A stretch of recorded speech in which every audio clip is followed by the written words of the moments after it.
That's how Matthew was. Yeah, either way, you should be fine with sharing the screen, and you hit the record there as well. Okay.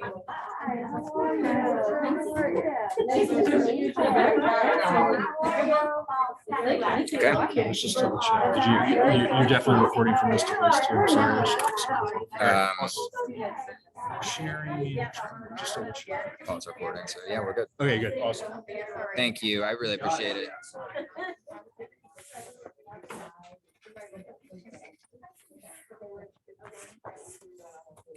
Ooh, that was a nail biter. But you're definitely not recording that? Or I am. yeah.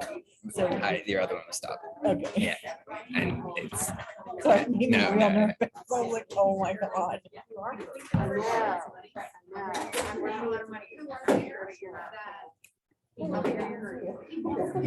Your laptop is recording. I am dually recording. We're recording over there and here, just for redundant. Where? That computer. Okay. That's fancy. Yeah. Not sure how that works, but Me neither. I just found out. okay. I'm not sure then what the ultimate recording looks like, right? It'll upload it after, and then I'll put it on the But website. if you had two cameras recording, what is it that you see on the recording? Should be this, because it's like Your face and the. exactly what you see up there. Gotcha. Yeah. Okay, makes sense. Yeah. Do you need anything from us? No. Okay. We'll holler if you do. Thanks. We'll be right here. So just in an attempt to be high tech, I did not put a paper and pencil sign in. So if you can please hit the QR code, and then you can just leave your name and your email. That would be great. Sorry to cut your conversation off. And the QR code, in case you don't know, is on the back table there. It should work from this And screen too. Or the screen. Yes, but if they wanted to get it on the website. Yeah. That never works for me at a restaurant, but that works. All right. Are you saying we're better than a restaurant? Is that what you're Yeah. saying? I can't ever, I think it's the Wi-Fi in the Mine restaurant. either. I can never Right get up. It's pretty cool. it. Glad it worked.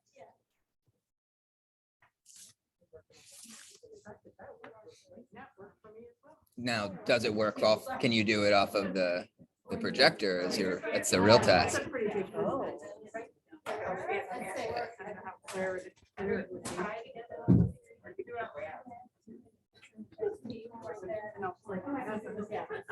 Angie, sign in with the QR code at the table. Thank you. I appreciate it. Too late for that now. Yeah, right? Yeah, his face is all over the website. How many days? You haven't started. Yeah, there are. Don't do that. I have Sorry, so much sorry. to do. Yes, I'll make my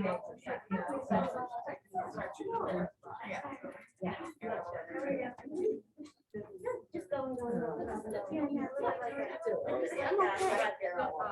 Right? My son has just moved to Wallingford. Yeah. So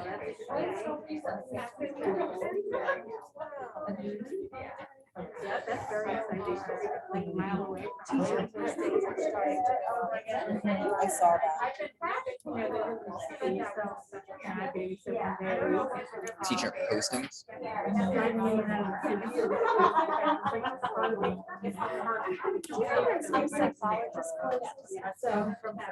Yes. 27th. Might need to push it out.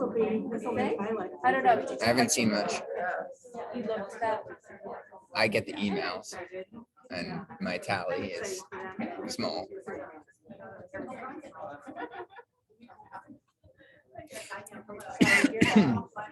Yeah, me too. All right, I'm going to get started. Welcome, everyone. So I am recording this, but so don't say anything really loud or embarrassing because you're being recorded. And then we're going to push this out so that we can kind of reach as many people as possible. The purpose of this presentation is just to provide the community with an update on the summary to the special education plan. This plan is due to the state every 3 years. Due to COVID, it was actually delayed not once, but twice. So it was delayed 1 year, and then it was delayed sort of like a quarter of a year, which kind of means on the back end, when we're done this process, we have about 1.75 years before we start it again. So just food for thought. Yeah, so as always, we're going to, let me see if I can click through my slides, begin our presentation with our mission and vision. The Department of Student Services and our obligation is of vital importance and very much in alignment with this mission and vision. I'm going to try to also move this so you can see it best I can.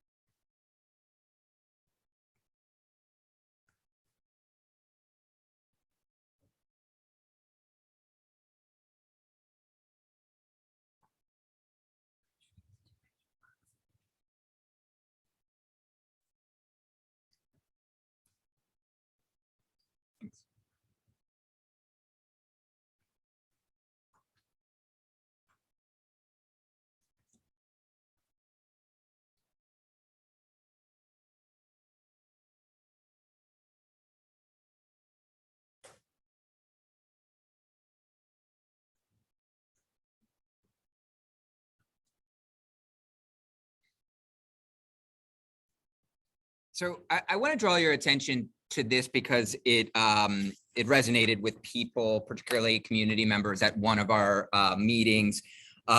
We shared these belief statements, which are actually found on our website. And in a feedback session in March, people spent some time talking about these because I guess they really resonated. And the underlining is mine, but I'm just going to give a minute for you to read through them because I really think these get at the heart of our mission, our vision, and our work in student services, and why we kind of come to this work at all.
Okay, so as part of the process, we've had several meetings. Pennsylvania Department of Education asks school districts to form a committee that includes at least one parent, as well as district personnel, as a means for informing the process of developing the special education plan. From the onset, Dr. Marseille had really asked our department to ensure that this was an inclusive process, and that numerous voices were heard, including those offering some critical feedback. So it was our intention to do this with to provide a voice to not only special education teachers, but to ensure that they were representative for elementary, middle, and high school administration. Some of our administrators are here tonight. Parents of students with various disabilities across the schools, including those who don't attend our schools. So these sessions were targeted in that our department reached out to specific individuals who met these criteria. Just to summarize, on February 22nd at 1 p.m., the process began with a small group of stakeholders. On March 2nd at 6 p.m., the contents of the data presented in this meeting were presented to the Educational Affairs Committee, which was open to the public. On March 22nd at 6 p.m., a targeted group of parents representing students at all levels and participating in various special education programs provided feedback to our office. On April 19th, a targeted group of staff provided feedback. On April 29th, our administrative team met with a small group of parents who are in the process of formalizing a new parent group, which I'm going to actually return to shortly. Their feedback was also incorporated. This afternoon's meeting was open to all. We are recording it we got feedback and our aim is to record it and post this recorded presentation to our website under the newly revised section of the website dedicated to the special education plan. I just want to note that I co-chair the policy committee. Also, the Office of Student Services is very busy streamlining and bringing all the policies that affect and protect students with disabilities into kind of the 21st century, if you will. The policy committee is held on the last Wednesday of every month at 7 p.m. and is also open to the public. Tomorrow's meeting for policy, that is going to entail a second reading of policy 218 relating to student discipline, as well as first reads for multiple discipline related policies, as well as a new proposed policy concerning electronic devices. So I'm just kind of giving a plug for some of how I moonlight in this district, right? Some of my other responsibilities. So I just want to give an example of what that looks like too, and why policy is important for special education. Students with disabilities must be considered differently in the event of a disciplinary infraction that would otherwise result in the removal from the educational environment. Electronic devices, for instance, which might be otherwise prohibited under a prospective policy, doesn't exist yet. We would make allowances for students, I hope this is obvious, for students who require technology to communicate, which some of our students do. So those are reasons why Student Services is very invested in making sure that our policies are consistent with the protections of IDEA.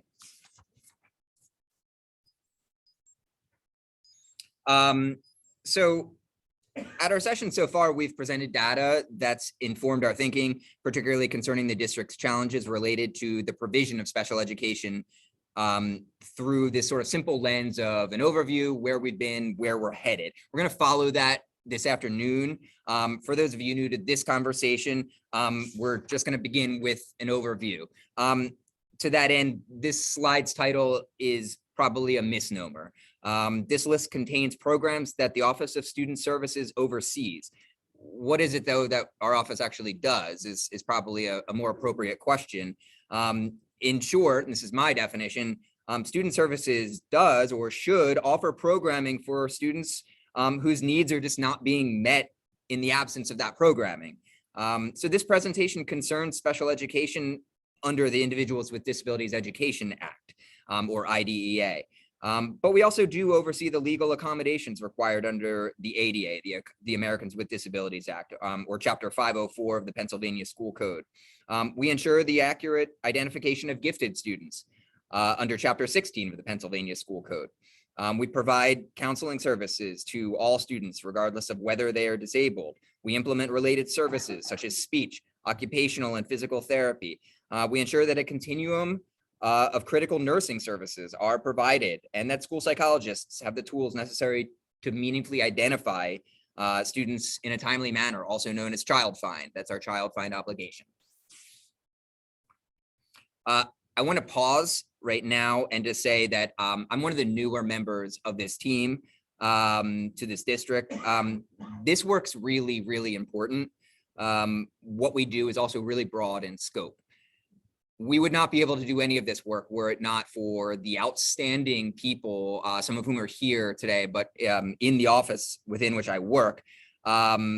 My onboarding this last year would have certainly not been a success at all were it not for some of the outstanding individuals in this office. So I just want to go through them. I'm Ian Sandberg. I probably should have led with that. I'm one of the directors of Student Services. So I'm focusing more on the special ed side of things. I'm going to go down and just introduce some of my colleagues, not necessarily in the order of this slide. I'm joined by Ms. Jean Selecki. She is a supervisor of elementary special education. Dr. Megan McCullough, Director of Student Services. She's focusing on the behavioral health side. And then we also have at the very end there, not here, but in our office, if you were to call, you would speak to Jody LaRose or Brian Leopold, who do a phenomenal job. And much of the work that we do, I'd say 99% of it is not this. It's not presenting. It's the legwork and the heavy lifting that these folks do. I also want to note that we have new people.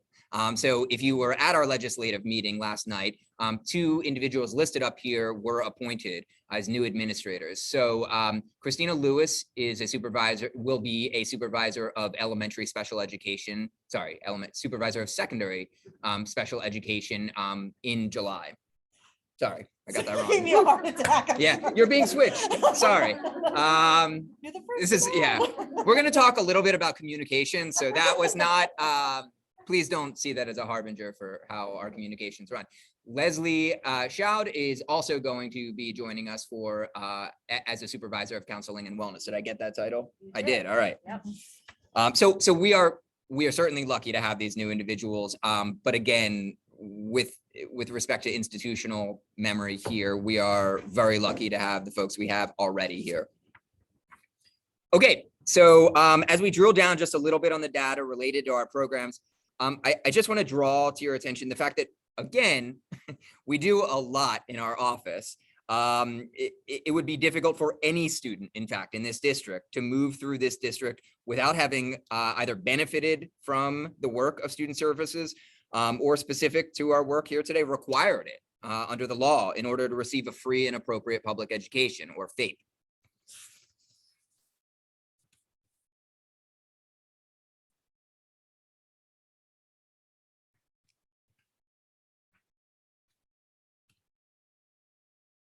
Okay, we'll move on. So just in terms of looking at a decade's worth of data, this is important. The district's enrollment and our special education numbers are relatively static. On one hand, this is good news because it allows us some predictability in terms of our programming.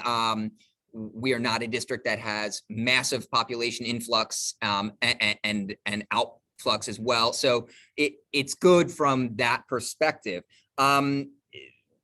So we're not also host to any facilities under 1306 of the Pennsylvania School Code, whereby we'd be obligated to provide special education services to students who, if they were hospitalized, or if we had a juvenile detention center, those kinds of things. So that also allows for some predictability in our numbers.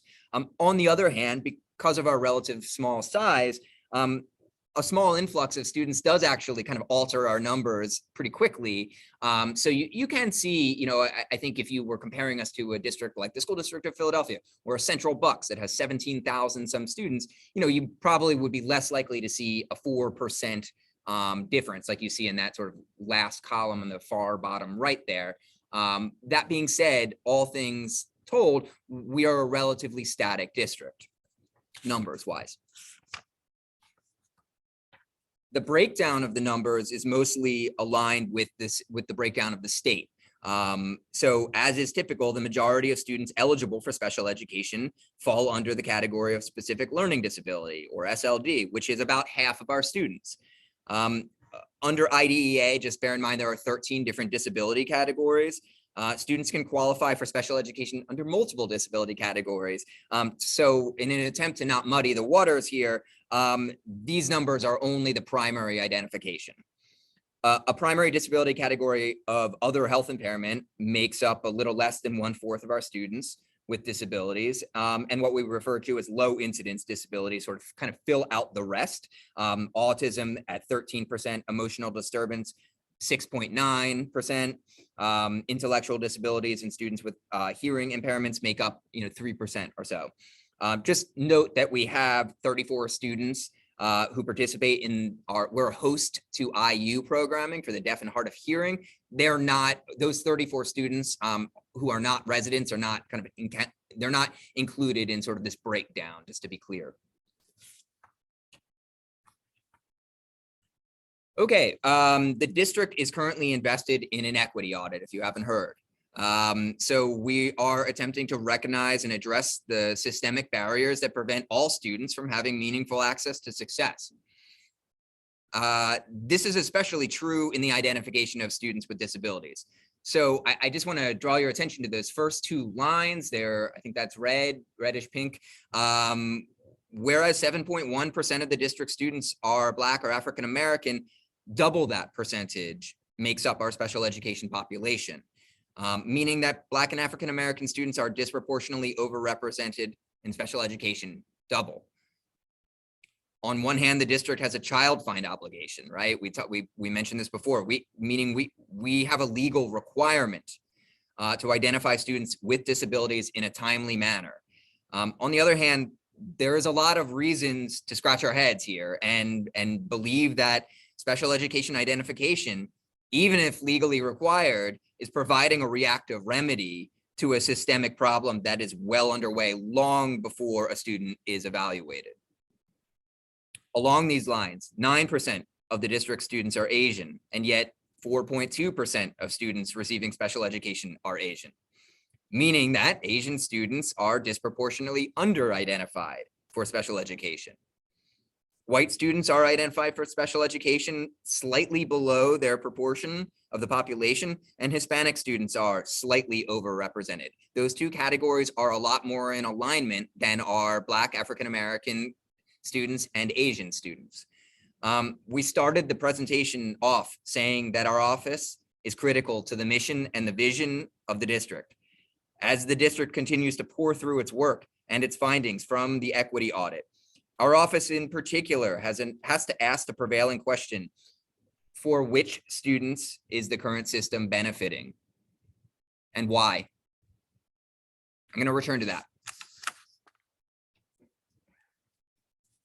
So when I came on board this past September, the district's office was in the middle of cyclical monitoring. We're technically not yet out of that, I should note, but as well as engaging in the early stages of the special education plan. Going into the plan, we already were aware of needs. Coupled with the findings of cyclical monitoring, as well as other publicly available data sources, the district was and is prepared to analyze those sources of data. Some of the self-reported data include the PAYS survey, MAP testing, behavioral referrals through SWIS, which stands for a school-wide information system, which is part of our PBIS, our positive behavior interventions and support systems. Progress monitoring data, and the identification rates that I just recently shared. Additionally, we have external sources of data, such as PVAS scores, and the results of cyclical monitoring. Those things combined helped to create sort of a landscape whereby some of our greatest needs were either illuminated or questioned. In this case, all of the external findings are an extension really of what our internal mechanisms were telling us. I'm going to return to that as well. So let's talk a little bit about this. Broadly speaking, our needs can be broken down into these same categories: internally and externally identified needs. So one, in part to mitigate the structural barriers that lead to inequitable outcomes, the district needs a more comprehensive model of pre-intervention supports. While the district needs to uphold its child find obligations, more work needs to be done in order to provide all students with the interventions required leading up to the referral for an evaluation. Two, by expanding a continuum of services to include comprehensive pre-intervention or pre-referral supports, issues resulting in disproportionality will decrease over time. Rather than a system where identification is necessary in order to get services, moving towards a model whereby response to those services is actually necessary for an identification will result in increased equity without sacrificing the district's obligation to child find. Three, the district needs to rethink comprehensive parent training. Feedback from the community has shed light on the desire for a more collaborative and official partnership. This includes regularly scheduled meetings between administration and parents of students with disabilities outside of IEP teams in order to focus on mutual professional development and updates on initiatives in an effort to supplement the current parent engagement opportunities that already exist for families. The need for parent training is less about quote unquote training than about forging a new direction for a relationship between the district and the district administration, and parents concerning matters of special education. One such partnership that the district is currently in discussions with is the Neurodiverse Education Advocacy Team at WSSD, or NEAT. We're going to kind of come back to that. I know we have folks here today representing that organization. As I said on the last slide, external mechanisms validated much of our internal data. Our cyclical monitoring confirmed that graduation rates among students with disabilities remains a priority. It's noteworthy, by the way, that the state, I'm just going to throw this out there, does miscount our graduation dates. And I'm going to give you an example. For students who participate in life skills, we would be hard pressed to graduate them prior to the age of 21. The state counts any student who doesn't graduate in a 4-year cohort as a dropout. The state is aware of that. It is counted against us just the same. Our solution to that is by no means to exit students prematurely. But I just want to throw that out there that in some ways, some of these data points have to be qualified. The district should ensure that all students are being educated in the least restrictive environment possible, as is required by the law. The more the district is able to offer a comprehensive model of pre-intervention, the less it becomes required to pull students out in order to deliver special education services, let alone in an environment without any non-disabled peers. In essence, the special education classroom becomes reserved under this model for the very neediest students and is used sparingly and following the delivery of evidence-based interventions and data, thereby indicating that it's required. Finally, the district was asked to ensure that as many students participate in state testing as possible. This is from the audit. As the district continues to onboard new administrators, we should take another look at PSSA and PASA data as part of a broad patchwork. Data-informed decision-making is the only way forward, and it needs to be done as a partnership between general education, special education, teachers, related service providers, and quite frankly, the community. So I think there is a lesson, the audit kind of citing this idea of participation in PSSAs. It wasn't scores, it was just participation in PSSAs and PASA. And I think the lesson to be learned there is those are vital data points, and the district has room to grow in terms of relying on data to make decisions.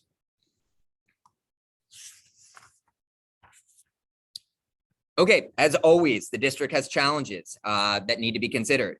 There's an absence, quite frankly, if you were at last night's legislative meeting, you may have heard a little bit about our budget and where we are at with that. There is an absence of a commercial base in this district. That's a fact.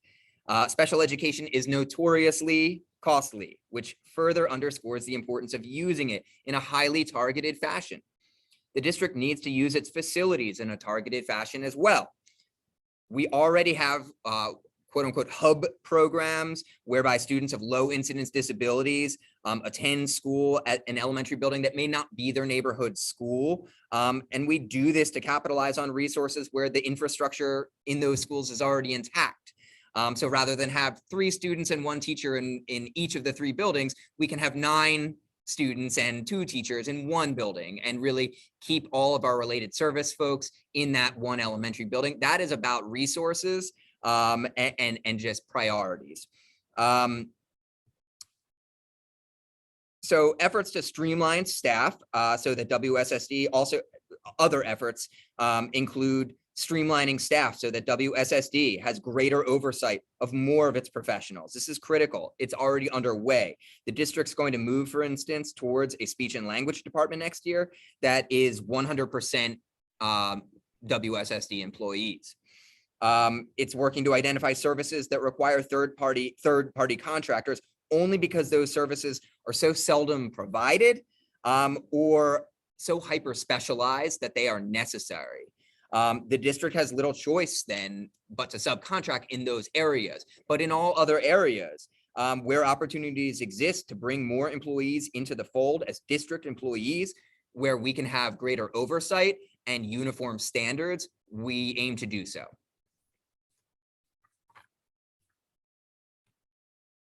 In feedback sessions, we ask staff as well as parents these two thematic questions. This is the first. How can the district better support all students so that providing supports is less dependent on special education identification? Just think about that for a second.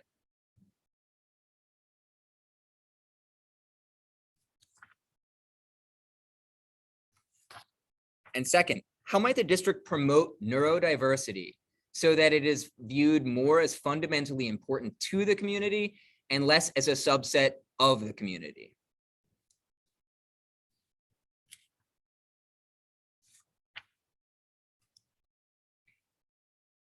These questions and the answers we received so far, again, offered us an opportunity to weigh the new data against what we already knew from the data we had. Taken as a whole, we know that we need a greater system of support for all students. As such, we require comprehensive professional development and coaching on the most cutting-edge instructional practices, particularly for hard-to-reach learners. The district is invested in expanding capacity for delivery of evidence-based interventions, regardless of whether those interventions take place inside a special education classroom or not. This includes delivery of Wilson reading systems and other multisensory structured reading programs with fidelity at all levels. Explicit social skills and pragmatic language programs to students with autism, and expanded delivery of instruction of activities of daily life for some of our most impacted learners, particularly as they transition to post-secondary life. Again, a data-rich model whereby we assess early and often allows us to intervene in a timely and meaningful fashion. And it starts in general education. By embedding more effective supports within the general education curriculum, we will be more poised to tackle struggling learners without having to pull them for support in an isolated setting.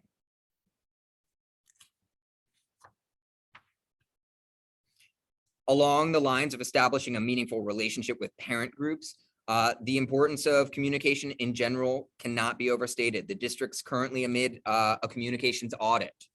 Specific to special education, we need to have more systems in place whereby all stakeholders are empowered to create a more inclusive model that we're all searching for.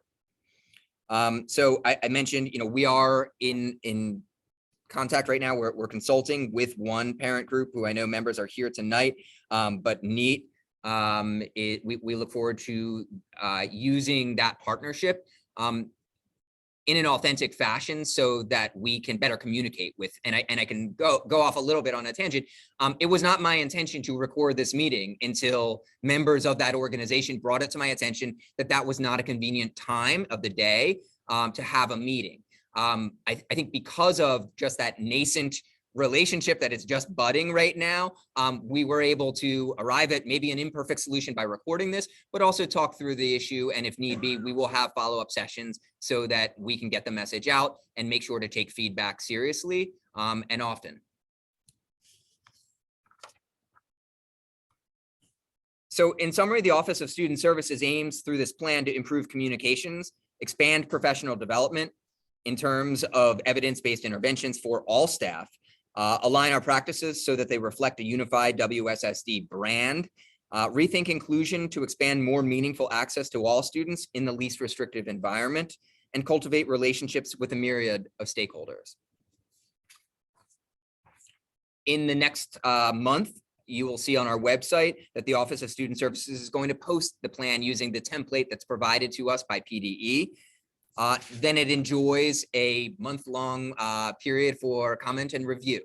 So that is the end of my presentation. I would very much like to open it up and see if anyone has questions for any of the administration here, but yeah, that is it. Mrs. Rachel.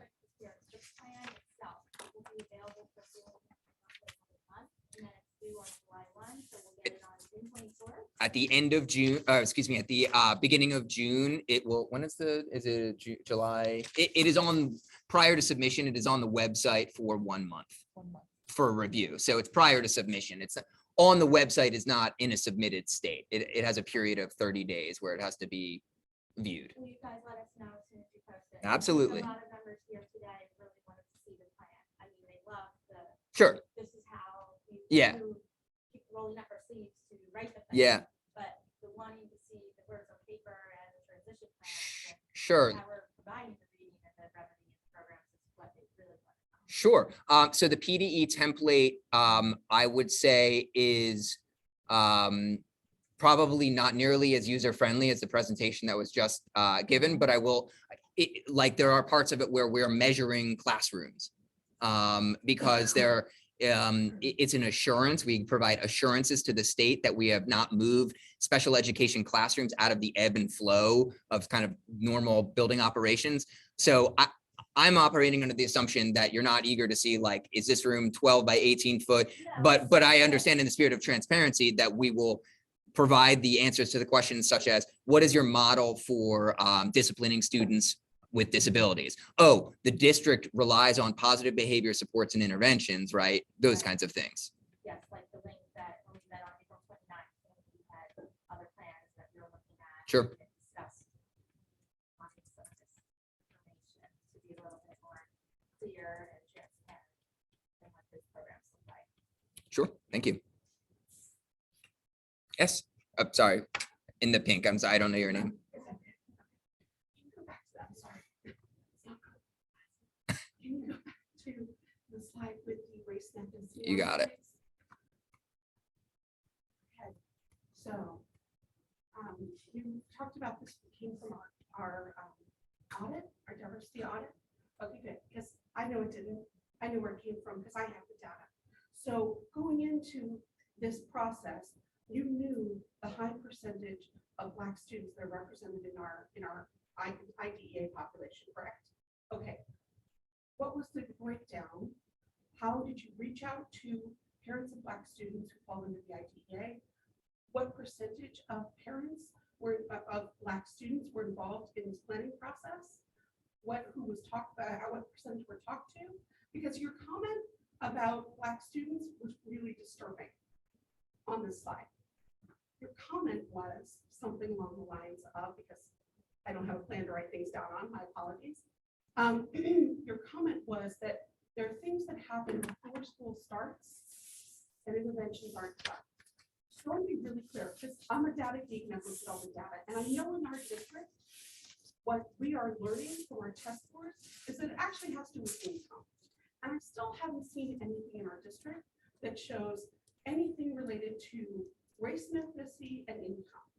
So what I see is that 14.2% of our IDEA students are Black.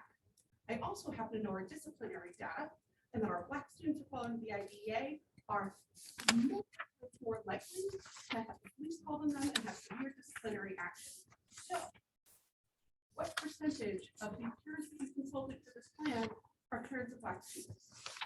We did not go out of our way to break down who we contacted via race. Okay, so I know that at the parent meetings, there wasn't anybody, okay.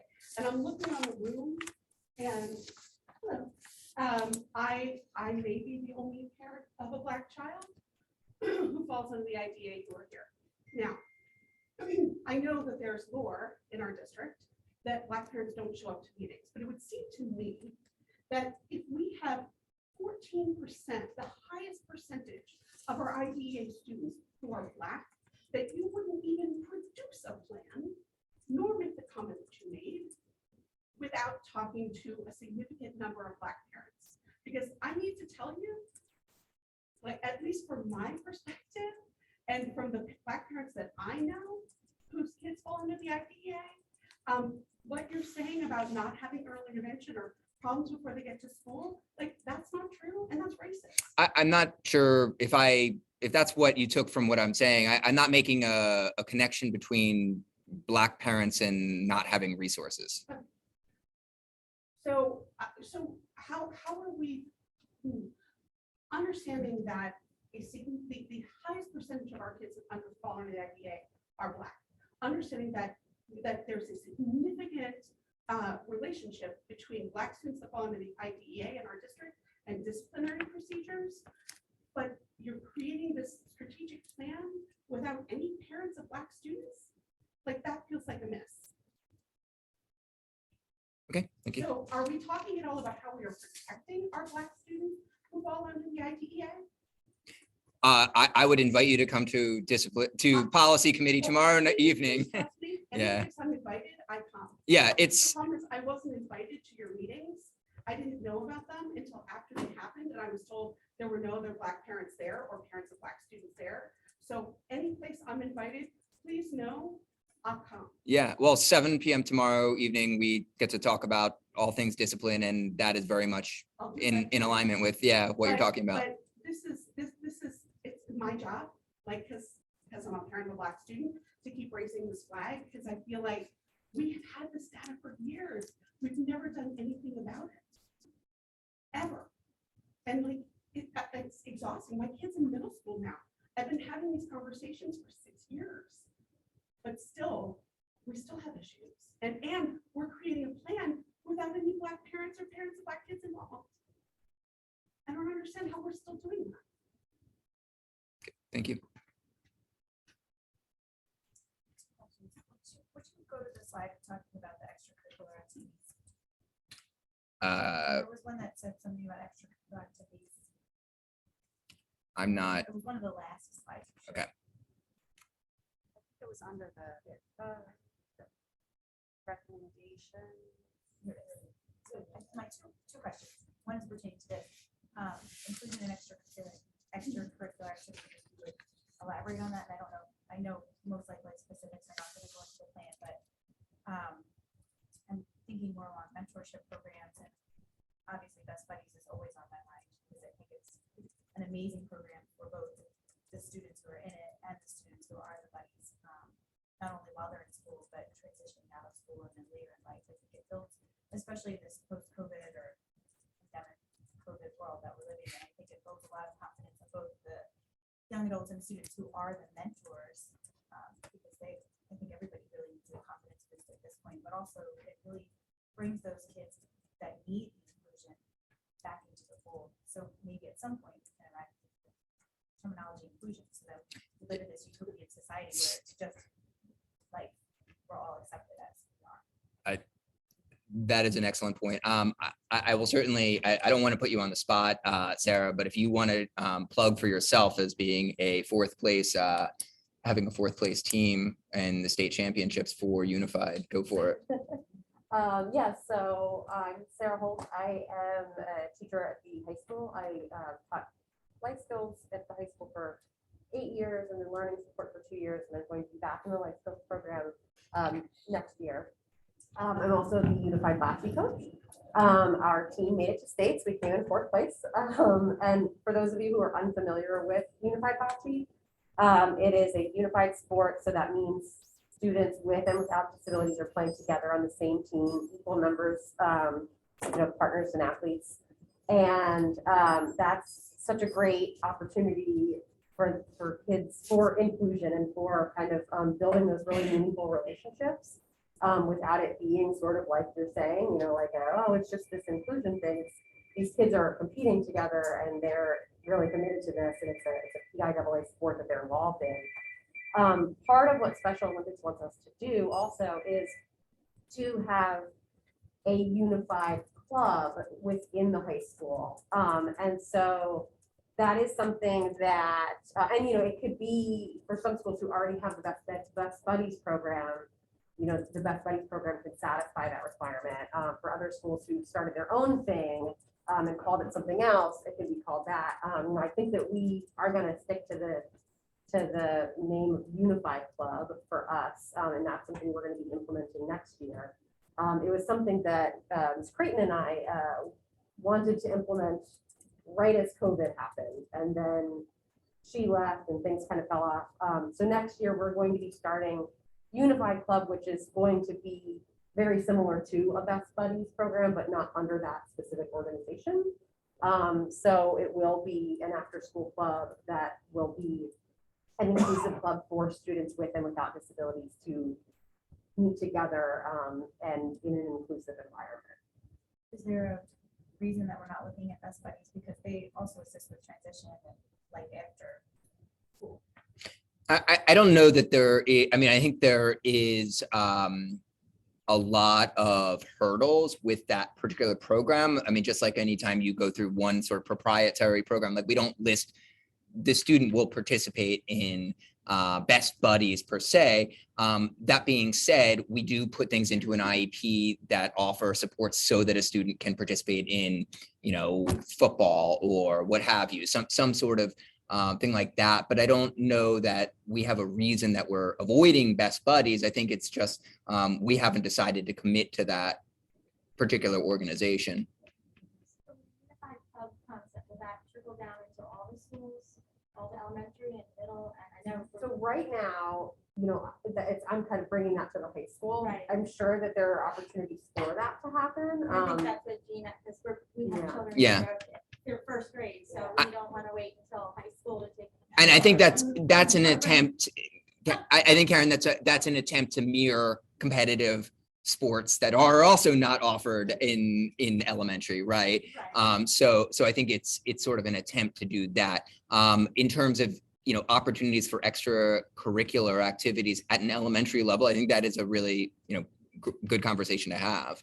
How do we make those more accessible? Well, particularly because at the elementary level, that's where the foundational social and emotional skills are, you know, that's the tree roots, right? Yeah. To everything else. That's where kids learn to I think disregard this. something that, and you know, we plugged, Dr. Savage gave a nice plug last, you know, of all the big wonderful things he's doing. Yes. So there's a lot of good things there, and if they're not happy at the other schools, maybe something similar can stand up. I think the ukulele partner playing, you know, so, you know, learning and reading buddies and muffin cart, some really good things, guys. So I think there's a lot of opportunity at the other schools. I think it's also really important, rather than listing sort of this, you know, we're going to use best buddies or we're going to have a ukulele partners thing, is to really be talking about the ways that we want to get student and parent voice to identify what are the areas of interest. Because, you know, Sarah and I and Regina have worked for years around trying to create what we called at the time Panther Pals, some other extracurricular sort of things. And what we learned, I would say the hard way, is that without student buy-in, it didn't amount to much. And so really, I would love for some of the focus to be on how do we elicit student voice, and for our younger folks, parent voice about what are areas of interest, what are areas that we could connect kids to school. So I'd really like to see that in the plan rather than sort of spelled out. You know, the plan would not include spelled out proprietary programs, even if we were going to use one per se. And I feel more optimistic about kind of trying this again because of the momentum from Bocce. I think that will kind of maybe help with this new club. And part of its success is because it did come from students. Yeah, and that's just the buy-in. I know you've had your hand up for so long. I'm trying to go back to my elementary So teaching sorry. days of you were first, right? I think too that inclusion opportunities that I was doing that, my daughter's 19, and inclusion opportunities change very much so from the elementary to high school level. I think at the high school level, creating a specific club to bring kids together for extracurricular activities is really the only way to have it at the high school level really integrated, because the kids at high school are there's just not those social opportunities in the regular setting. If the students are in there, I think there's at the elementary level, I mean, to do something like a unified club is fine, but I would say, me looking back at my daughter, I think the elementary level has more opportunities just to have more organic social communication within everything they do throughout. There's just so much more opportunities with, you know, what the kids are doing during the day to bring them in rather than having to organize a specific club. So I just, you know, that's a great idea for the unified. For me, I think it's wonderful for the high school level because it does get really challenging for teachers as well as parents as well as kids to figure out how to get together. So this is like I'm excited about that. I don't know how necessary or if it's the answer for the elementary level. I think that's why I guess I cited like best buddies because that's what I know, and I think that's more of buddies. I'm sure unified's amazing, and I think that.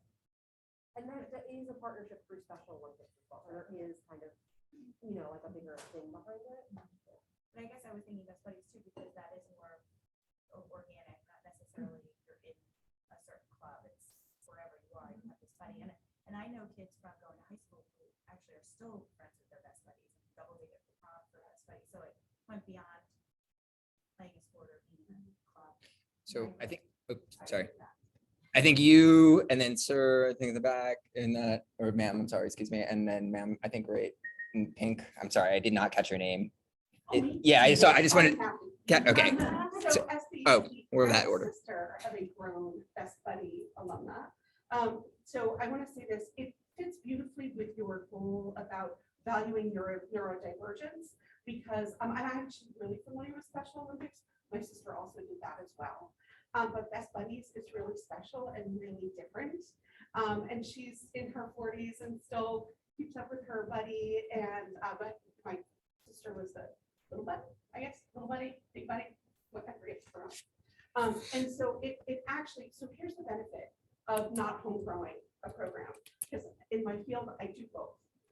Best Buddies has lots of data. It's a model. People recognize it. Funders recognize it. So we're looking for ways to support our programming that we want to have. I want to put a plug in for that. It also, they give you kind of all of the collateral, and it's research-based. So I know that we value research-based within our programs here. I know that Dr. Marseille really values research-based stuff. And it may not have been research-based when it started, but there is data now. So I just want to kind of throw that out there too. I'm all for homegrown, but Best Buddies is good because it's good. And it's not really just great. breaks barriers for the typical kids and the neurotypical kids, and they travel with them, right? Your buddies there with them through their lifelong journey of learning. And it's So- into that beautiful goal that I love. Can I, really yeah. wanna give- And then You served back so many in the times, back, so I apologize. really wanna start. It's okay. I am gonna do a different subject. And sure, is that okay? Yeah. And it does sound amazing. I just have 1 second, one more quick thing on Best Of Buddies. course. Both yes. my children participate in the Best Buddies program that Villanova University has. So again, if you, my name's Gail Zavilla, but my boys participated. They've now been associated with the National Best Buddies program for 2 years. And before that, they were kind of starting up their own program. So, and if you'd like to hear more about that, let's talk about. Sorry, Erica. No, it Yeah. sounds amazing. I'm gonna go home and Google Best Buddies. I love it. I'm glad I heard it. But this is a question that I think that you can elaborate on. It was interesting. I heard that one of your goals is to take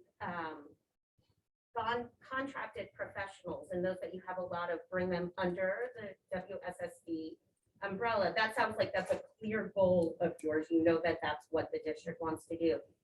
Can you speak more to that? What are your goals into who will be under the umbrella? What dates are you looking to have them all under the umbrella? Just more Sure. data or information that you Sure. have about that, because it's fascinating and it sounds really good. Did you want to tag on before or after item? I'll tag on now. I guess. Okay. For the answer. So specifically, I'm interested in hearing about how the strategic plan is going to address counseling for the children, kids who have, a complicated sort of profile like my kid does in the 6th grade. And just a little bit of background, I've been reading about how basically mental health for the kids in our country has tanked. There's the pandemic, and that's made it more difficult. But I'm going back to 2009, 2019, CDC released numbers pretty recently about there being a 40% rise in depression for kids, and 50%, 57% rise in suicide rates for kids ages 10 to 24. So, that clearly speaks nationwide, and then bringing it back to the microcosm of our district to need for expanded services. Just because of the sheer number of kids who are struggling.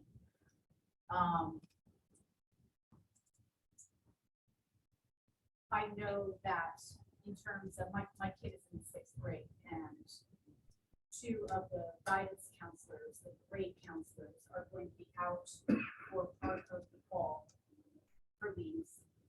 So we're gonna have two substitutes in for a chunk of the year who don't have relationships built up with two huge bodies of children in these different grades.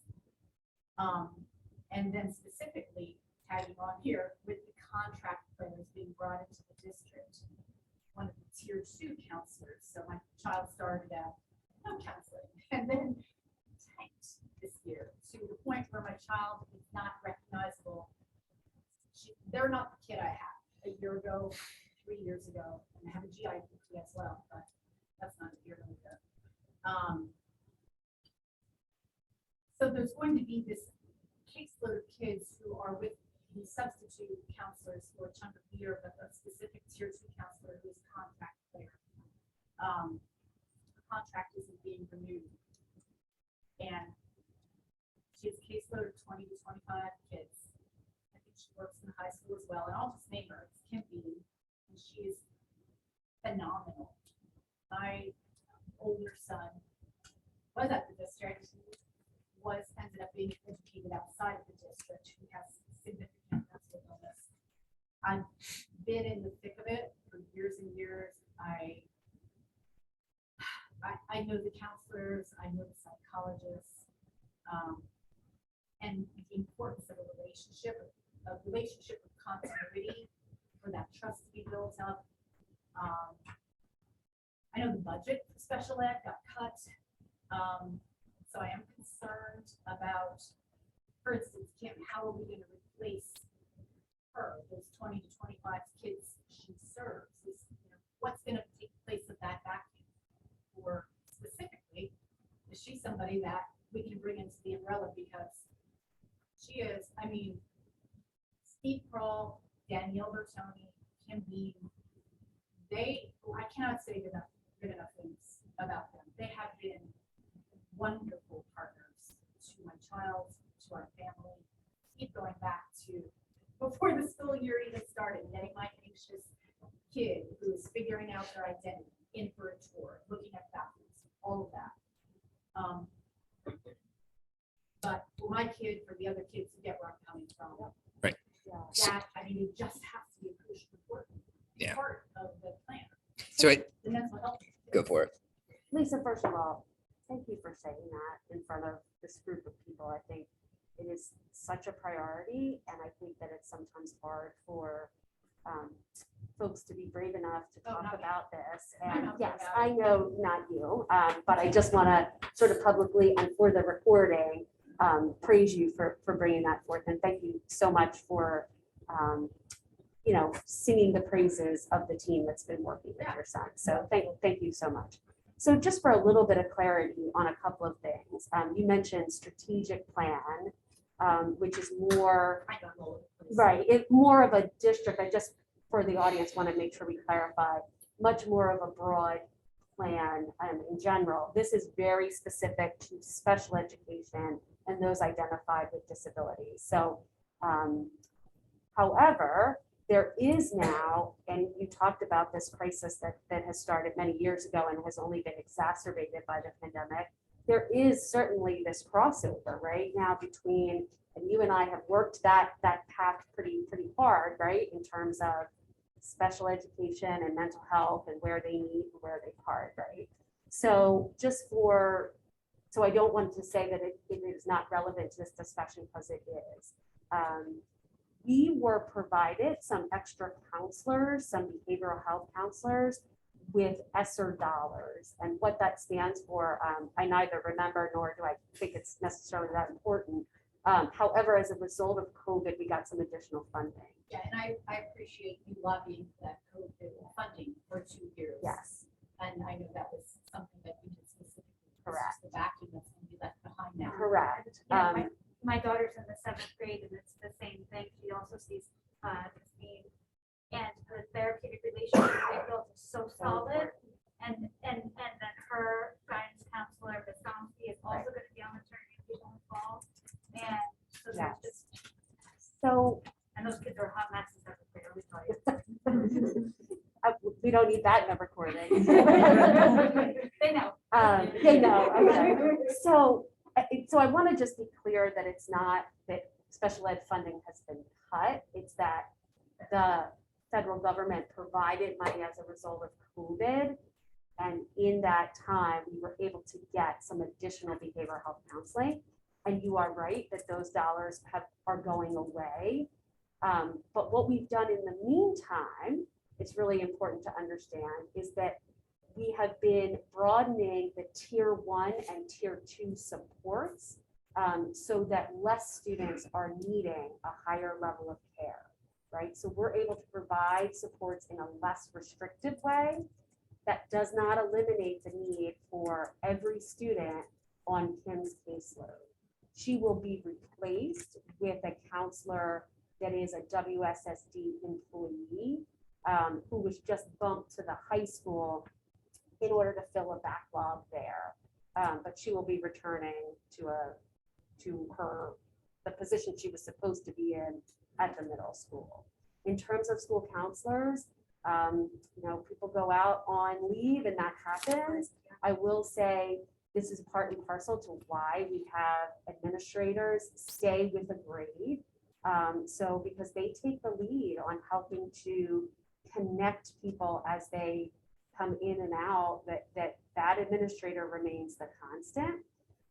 And one of the things that's going to be important is to make sure that we're connecting people with community-based supports as well as these internal supports and kind of marrying the two because we need to focus on all sorts of different ways to get support, whether that's at a more universal level, a more tier 2 level of supports, which we've never had at the middle school before. We're going to be moving to a formal tier 2 structure or collaborating with outside folks to get people services in the community.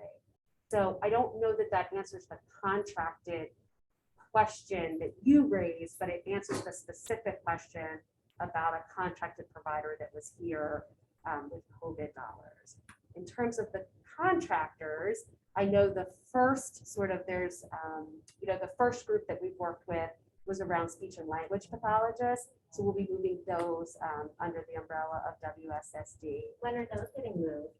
I think Those are, as of 7/1, we should be, but yeah, I mean, we on at last night's legislative meeting, one of the appointments was for a new speech language pathologist. So Eric and I are probably both curious about the Wilson practitioners.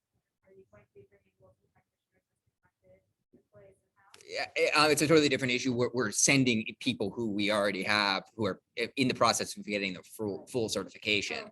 So we're sort of And it's grow. gonna happen? We already have people in the pipeline. Yeah, I mean, it's as I think you know, it's getting your full Wilson's certification is essentially a master's degree, right? So it's not like we don't send somebody away for one day and they come back Wilson certified. But yeah, we have people in. We have 2 identified individuals who already are working on establishing their hours for the fall. So we're halfway there.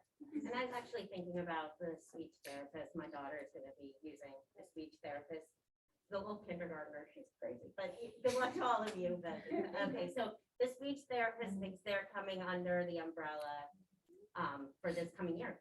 Yeah, so I mean, I think it's an example of when going kind of back to the very beginning of the presentation where we're saying, okay, like I don't know because I wasn't here, but large, influx of students who are eligible for speech may bump our numbers. And I imagine at some point we decided to cover these numbers because we thought it was a temporary fix by subcontracting. That's the benefit of subcontracting, is that it's a temporary fix sometimes, right? Sure. And then when that need became longstanding, it is where we kind of looked at it this year and said, this is an absolute need to kind of streamline our services. We have 5 out of 7 people who are WSSD employees in a department. Why not take a look at this? Right. No, that makes sense. Yeah. It's a plan for the future, not what happened. So the plan is that you're bringing in the speech therapist under the umbrella. And I was just kind of asking if there were. Sure. So I think, what the plan was for others. Yeah. under the umbrella, if not, just what the plan was. I think right now, and I don't want to speak out of turn because I think the market in terms of human resources is not my wheelhouse.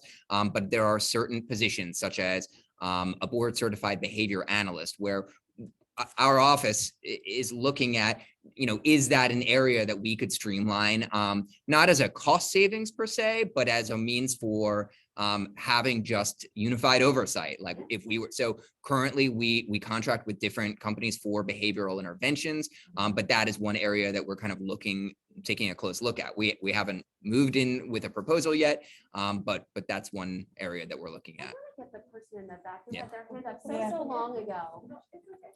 I just wanted to bring up that something that I wanted somebody to comment like high school, like if the kids more involved in like elementary school or like middle or parents. And I have two autistic kids in middle school, one in high school. I know like the things for the high school what's going on, because honestly, my high schooler has gone through the cracks. His teachers wouldn't even know he's autistic if it wasn't for me emailing him. That I have never been contacted since I let the counselor know that he got the diagnosis. So nothing to move forward. And it kind of happened when we moved here first, right before the pandemic began. My daughter was in 4th grade and she was put in a classroom and her teacher didn't know she was autistic because that paperwork never went through. But I do feel there needs to be more communication with parents to know what is available for their children, because our kids can't always communicate what their needs are or what is going on. And so I just kind of wanted to interject that there when somebody said for the high school, the kids can't see it. No, the parents need to be involved. We need to know the things that are going on, things that are applicable for them, or just all those things. Because I can say with my 10th grader, 100% wouldn't even know where to start on asking for help because there's no resources for him since he was diagnosed, but he's there and it never went any further. So it's kind of wanted to put out there that we need to not just have the mindset that they're in high school, they can advocate for themselves, because I can tell you, even my middle schoolers can't necessarily advocate for themselves. Because my middle schooler came out of the school today, goes, I'm done with this year and I'm over it. I'm ready to be done. And I've never even called out the incident that happened at school. So there just needs to be a lot more work there on communication. You don't need to just say high schoolers, they can do it for themselves, and the younger kids that are the parents involved. It needs to really be across the board. Parents should still be involved, whether it's middle school, high school, elementary school. Because right now I do not feel like I am part of the team with the school with my kids, because we're pretty much on the outside and every once in a while we get invited in. So there needs to be a lot of work there. Point well taken, and I think that we would all agree, and that's why we did identify that as one of the needs, and one of the recommendations is to find effective ways to communicate with families. To Dr. Sandberg's point, Dr. Marseille, the superintendent, feels very strongly about that, and thus we're hiring a new director of communications, which I think will also lend some support in figuring out what is the best way to get messages out there. Because I find people saying like, well, I put it in an email or I put it, on the website. But clearly, information is being missed. And for someone who came in right before or during the pandemic, that's a tough spot to be in. So your point is taken, and I think that definitely is a priority for us. Thank you.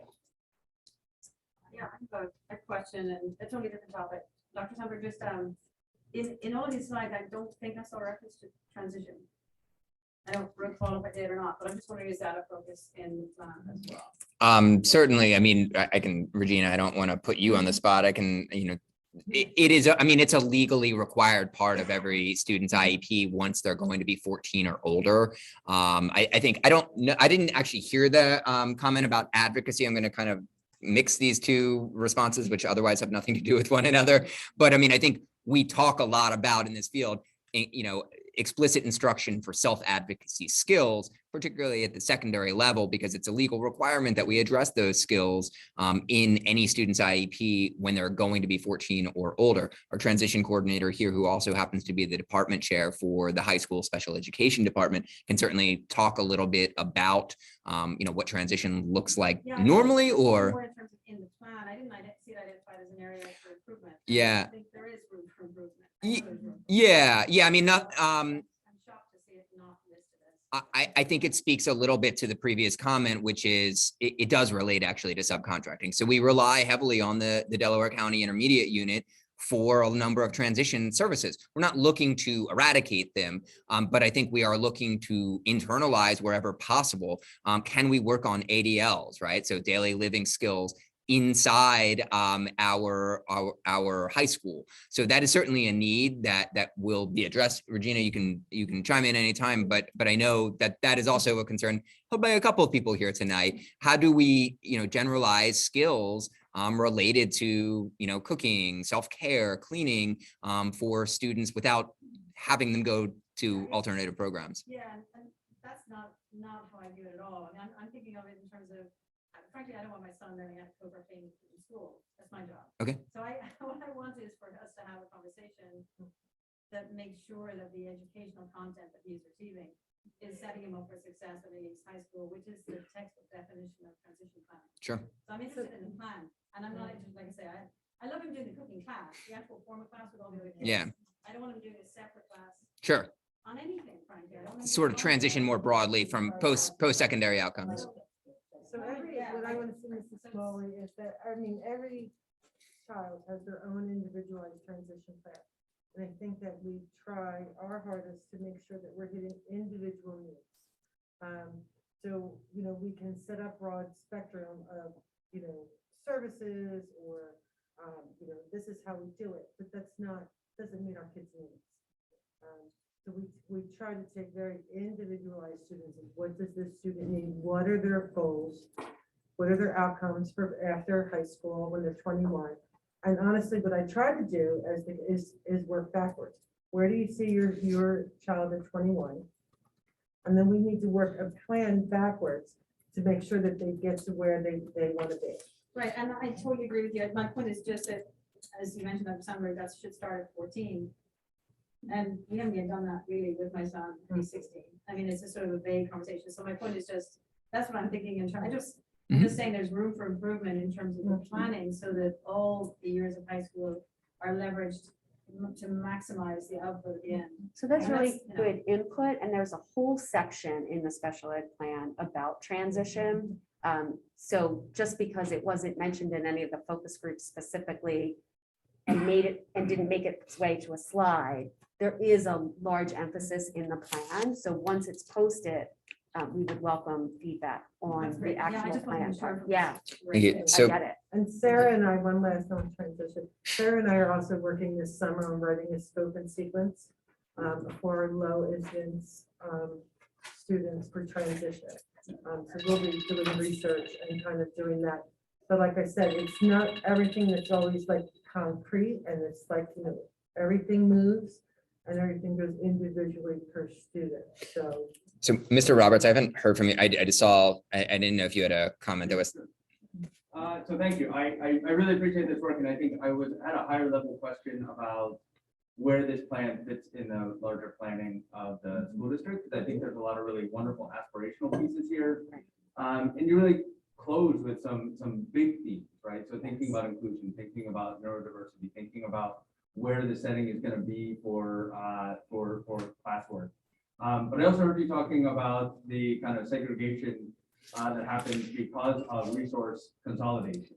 That doesn't sound like a school district plan that is trying to be inclusive or that supports the goals that you've articulated in this particular plan. And so I wonder to what extent this plan's success hinges on its ability to be incorporated into broader school district planning, and whether or not you have any comments about whether that would be the case. Or whether that this would just be an exercise that is forced by the state on a regular basis. That again has wonderful practices built into it, and has built in some really wonderful larger themes, but can't succeed when there is not buy-in at a larger school district level. Point well taken. And the order of steps typically supports that. So the student services will do a special ed plan the year prior to the comprehensive plan. And then that comprehensive plan gets turned into a strategic plan. So we're sort of that driving force that starts the process, which I've always really enjoyed. However, because of the pandemic, we are on a track.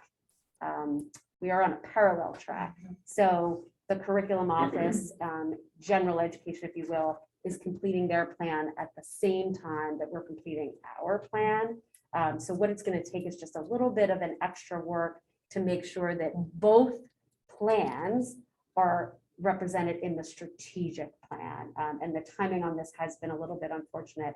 And the state actually sets it up in that way because of the way you said it. So it's going to take a little extra work on our part, but I think we're well aware how important our say in the comprehensive plan is and how that informs the strategic plan. And just so you know, we've been letting you know on the NEAT Facebook page and the WSSD Facebook page, we do have a copy of the comprehensive plan that you can look at. And we have a copy of the Educational Affairs Committee plan that you can look at, and you should look at it because you can see a lot more detail in terms of some of the things we're talking about, assessments and the PBIS and everything that you would want to know and have questions about and should ask. Thanks, Okay. Kelly. Thank you Yeah. for bringing that up. So ESSER was renewed for 22-23. Can I assume that we're gonna apply for mental health funding when it comes?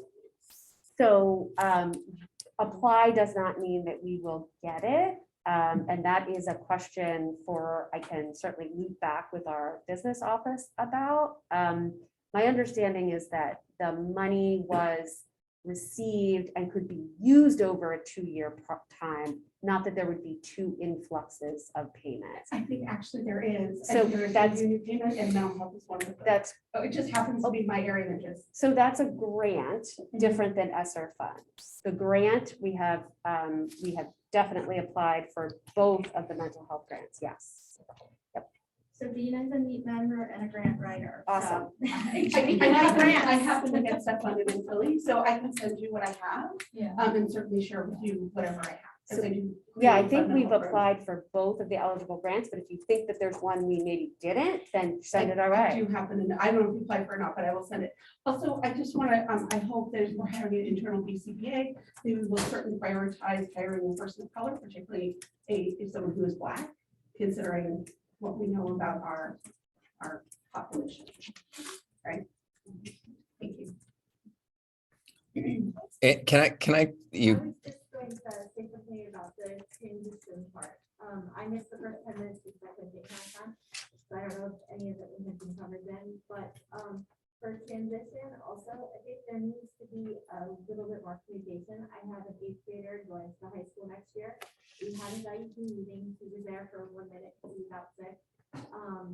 And we had that plan and it was supposed to figure out what was supposed to happen for going to high school, what his needs were. It really wasn't addressed because middle school doesn't communicate very effectively, I'd say, with the high school. We're in this transition part of, I didn't even sign the IT, and I don't think anybody's know this, because I asked for specific accommodations, and middle school's like, well, we're not gonna put that IT, that's not our job, that's the high school's job. But, you know, the high school right there, who has another idea, that he's coming in at least want these certain accommodations for our class. And principal had told me, oh yeah, we can definitely make that accommodation. We did it at my previous district I worked at. So we're kind of like, there's all these things that need brought together. There needs more communication between the schools going forth and putting those plans in place, and even with IEP. It's just something I wanted to bring up because I've got an 8th grader who's going to high school next year, and I can tell you we're gonna go into the year and they won't even know that we need an independent gym class versus a regular. So more communication is definitely there also. So I usually, as the department chair, I attend the 8th grade IEP meeting. And sometimes an IEP isn't due, and we'll just do an 8 to 9 transition meeting. You weren't there, instead it was, I had Andrea LaPera there. Okay, so our assistant principal. Yeah, and basically said she had no clue because the high school principal hadn't said anything to her about it. And then it went nowhere, so there was no help, and the IEP is still not signed. So, Okay. Mrs. Taylor and I, my counterpart at the middle school, try to work really closely to transition those kids over, and her and I and the 8th grade teachers, we meet a lot. But if you have any specific concerns, you feel free to email me directly. And I can respond to that. I don't like any 9th grader coming in not ready to hit the ground running. So please send me an email.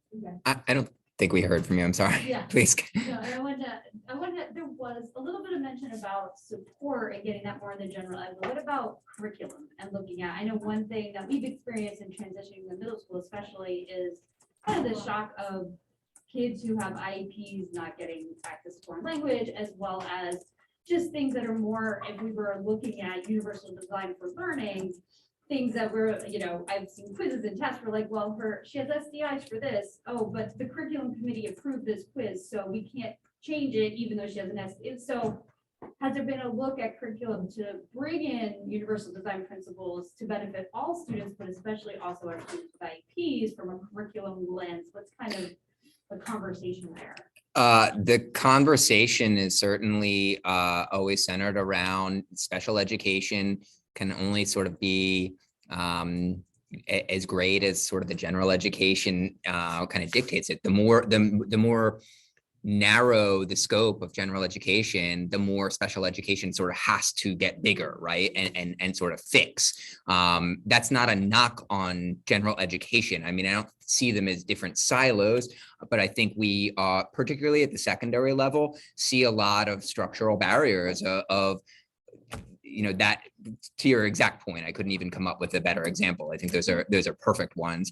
Whereas I can go back to kind of a Wilson conversation at the elementary, you don't necessarily need to have an IEP to get Wilson instruction. It's not, there's no law on the books that says in order to get Wilson, what's that? It's not written in. Yeah, stone it's not, somewhere. there's no law that says Wilson instruction is only for pull out instruction for students with IEPs.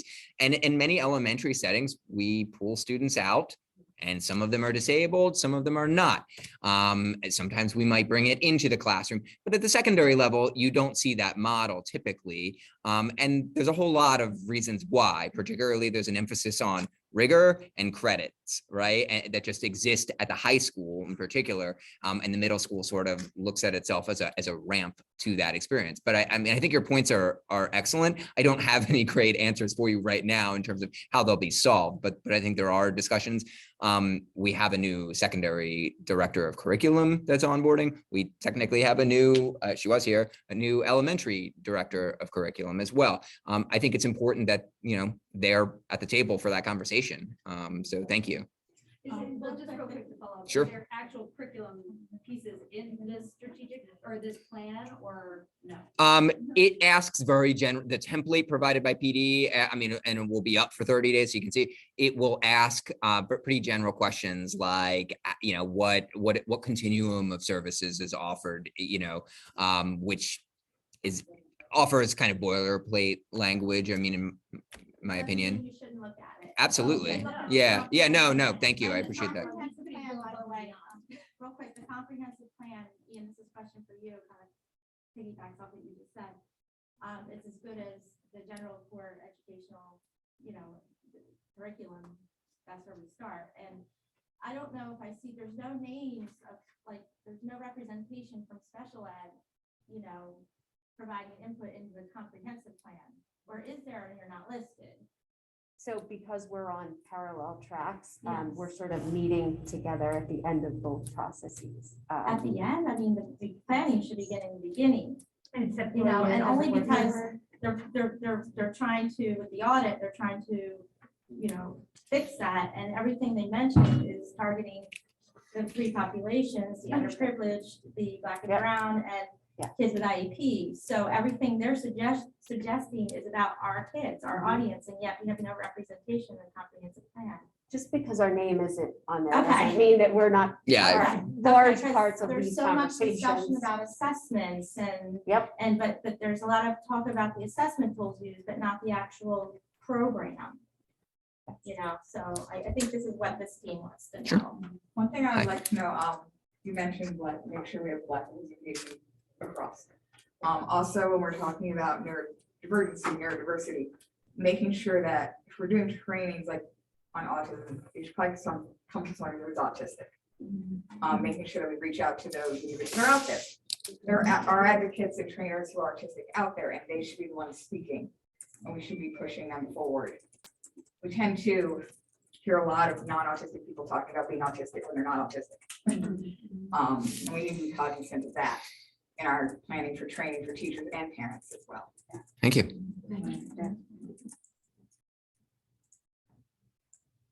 So the link comes out for the PDE. and then- Look, yeah, I believe it's towards the last week in June. We will put it on the website and then that will be there for 30 days, if I'm not mistaken. And I will send you notice as soon as it's You put posted. it out the last week in June, and it's due to the state July 1. How No, does it's it end of work? July. End of July, okay. And you're receiving feedback, what will you make changes, or you're just like taking Sure. feedback? Yeah, I mean, we're absolutely, that's the purpose of the feedback window, is to consider revisions, make changes as needed. And I think the comprehensive plan feedback is too, probably handy, so make sure you need us up to the email box, so. A quick question about the pie graph, the pie chart and life skills. How is that determined? And Sure. what influence do parents and their goals for their children have on how the child is allocated there? And that kind of has to do with what we were talking about curriculum, and part of the comprehensive plan talks about having these kids have access to higher levels of education. So how does the life skills designation affect So access to higher level education? And where do parents? Good question. And I think this is one of the more confusing kind of parts of sort of navigating special education, is that there is no such thing as an identification of life skills, right? So a student may be identified as having an intellectual disability. They may be identified as having a specific learning disability. In fact, about half of all of our students are identified as having specific learning disability as their primary disability category. Life skills is a program. Another example is we have about 22% of our students are identified, so they meet the eligibility criteria under IDEA for other health impairment. There's no such thing as OHI support, right? So those students might be in emotional support program, they might be in a learning support program, they might be in a life skills program. So the tail end of your question was sort of what the parents. How do parents, what's their influence on that programming? Because we're talking about in the comprehensive plan, kind of the thing we were just talking about is how our students are going to have access to higher level of education. So do we as parents have influence on what the programming is going to be?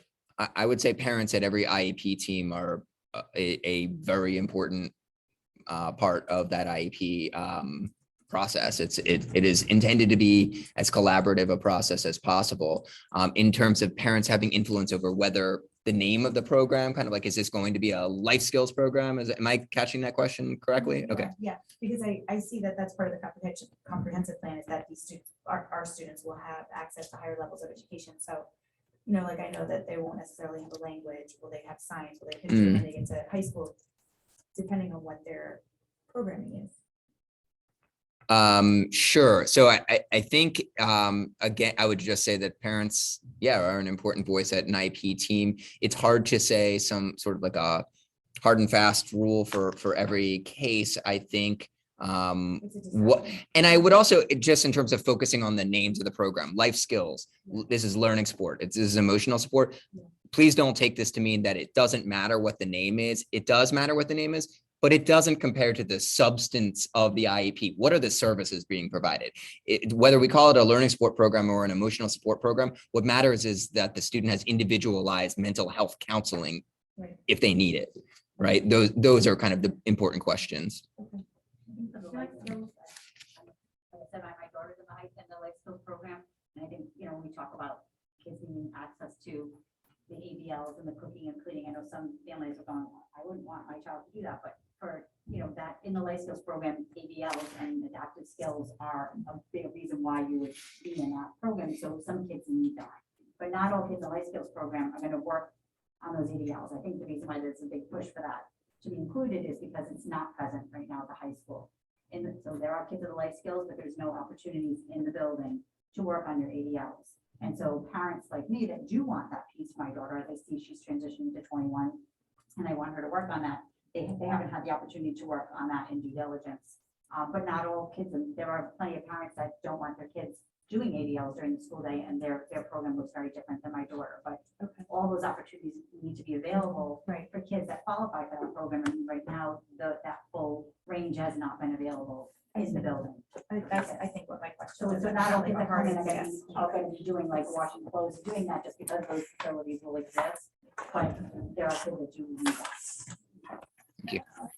Oh, no, I think the key is defining what you need and then you, Yeah, as opposed to defining the program and not defining. Yeah. what Yeah. So it's like, I was, we talk about cooking thing, I know some parents get nervous, like, oh, that's my kid doing life skills. No, it wouldn't be, but that is an important piece for many of the children that are in life skills, and that's something that many of the families want. And that is part of life skills curriculum that hasn't been made available. So the district is making an effort to make that available, so the kids and the families that want those programs will have the opportunity to practice that.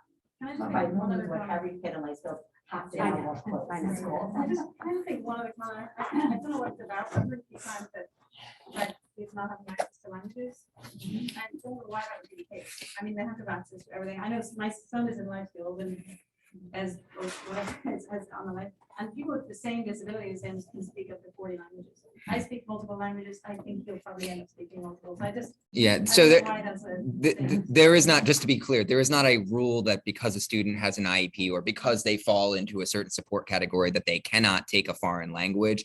The obstacle that we have is one of scheduling. So when we are saying that a student has been identified as having a specific learning disability and they require individualized instruction in math and also writing and reading, those three pieces as required by law, we need to provide an pull out instruction perhaps that may come only during the time when that foreign language occurs. So there are scheduling barriers that we encounter all the time related to those sorts of things. But there's no rule that someone cannot take a language because of, right.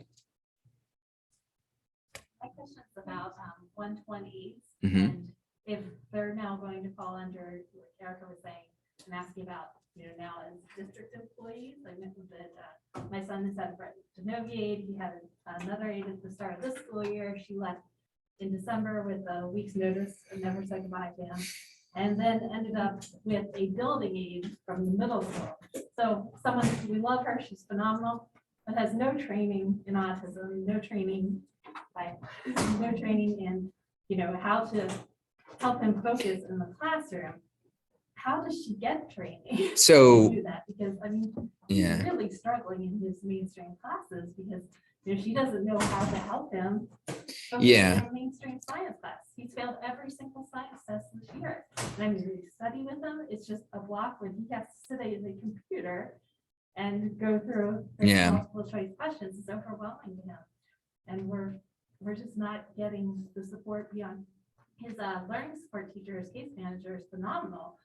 But we saw the numbers of how many autistic kids we have at the middle school. He can only do so much to Sure. help the other students. So yeah, I'm very concerned about training for the ones. I think that is an excellent point. To be really clear too, there are no imminent plans to make I wish it were that simple just to say every single subcontractor now there's a whole lot of contract language to kind of work through. It is sort of a slow process. It also isn't always the appropriate recourse. Sometimes it's actually very important to engage with contractors, and districts do it all the time because again, the services are, I'll give you an example of, we were to get an assessment done for orientation and mobility. Well, that may require such hyper expertise that a district, certainly not one of this size, is going to employ someone who can do that and have them on, full time. So that is an example of where we might contract with someone to do that orientation and mobility assessment. Probably a bad example actually, but that being said, we're not in a position where you're going to find out that your son's 1-to-1 as of July 1 is a WSSD employee. Other than, in the exact set of circumstances that you described, it sounded like they left and there was an opportunity to fill that vacancy with a WSSD employee, and that happened. But we are, yeah. Full-time 1-to-1 aide in our house. And Yeah. support to a week before school, finding out from that aide that he was being pulled to the high school. Yeah. And we had no one start the school year. Mm. No one met our child the first day of school. And that happened to a number of people in this district too. And just looking forward again, I mean, he would not be able to be in some of these regular classes without having that Sure. one-to-one support. And now we're just someone, again, she's a wonderful person, but has no idea how to actually help him in the classroom. And Thank that's you. why, again, we're, really struggling in these mainstream classes. And we're also told from the district that there are no other options for science and social studies. In the middle school, there is one science course and one social studies course for every grade, and that's it. And there needs to be more support. Thank you. Our Genovi aid has been, every year has had them moved and removed in the middle of the year. They're not trained, they're not doing what they need to do. My kid is on her computer watching movies on YouTube. I don't really understand what happens with 101 aid. Nothing, we don't know anything about it because we're not allowed to talk to the aide. So then we see like a trail of grades where she's not doing well.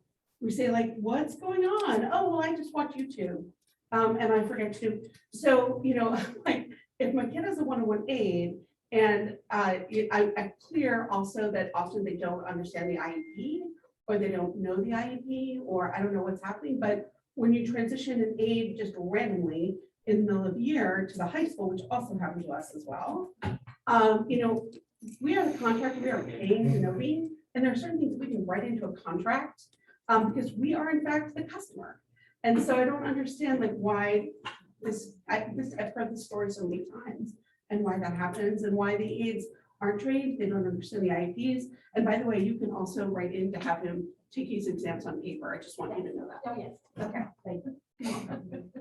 We have lots of things. I think we could probably read it all day. Okay. So I think I Yeah. have to thank you guys for Sure. holding the meeting Yeah. and allowing us to come and hear about what influenced the making of the plan, and then we'll look at the plan and Great. it's a really great two-way dialogue. So I appreciate it. Sure. Thank you, everyone. Yeah. I just moved my meeting tomorrow night. I'll be there. So All right. I'll here. Look forward to it. Is it here? It's in B226, sorry.